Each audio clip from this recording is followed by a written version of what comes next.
Hello दोस्तों, नमस्ते। मैं हूं सविता पाल। तो अपने यूट्यूब चैनल पे आप सभी का स्वागत करती हूं।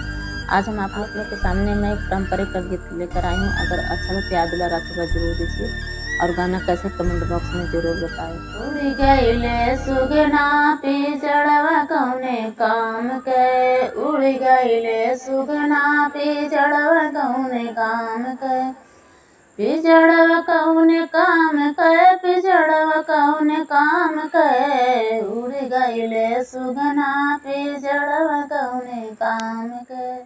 जितबे पे सुगना पनिया न पवले, जितबे पे सुगना हो पनिया न पवले, मरले पे घंटा बांधावल कौने काम के, मरले पे घंटा बनावल कौने काम के। उड़ गईले सुगना पिजड़वा कौने काम के, उड़ गईले सुगना पिजड़वा कौने काम के। जितबे पे सुगना हो रोटिया न पवले, जितबे पे सुगना हो रोटिया न पवले, मरले पे भोजना करावल कौने काम के, मरले पे भोजना करावल कौने काम के। उड़ी गईले सुगना पिजड़वा कौने काम के, उड़ी गईले सुगना पिजड़वा कौने काम के, पिजड़वा कौने काम के, पिजड़वा कौने काम के। उड़ी गईले सुगना पिजड़वा कौने काम के।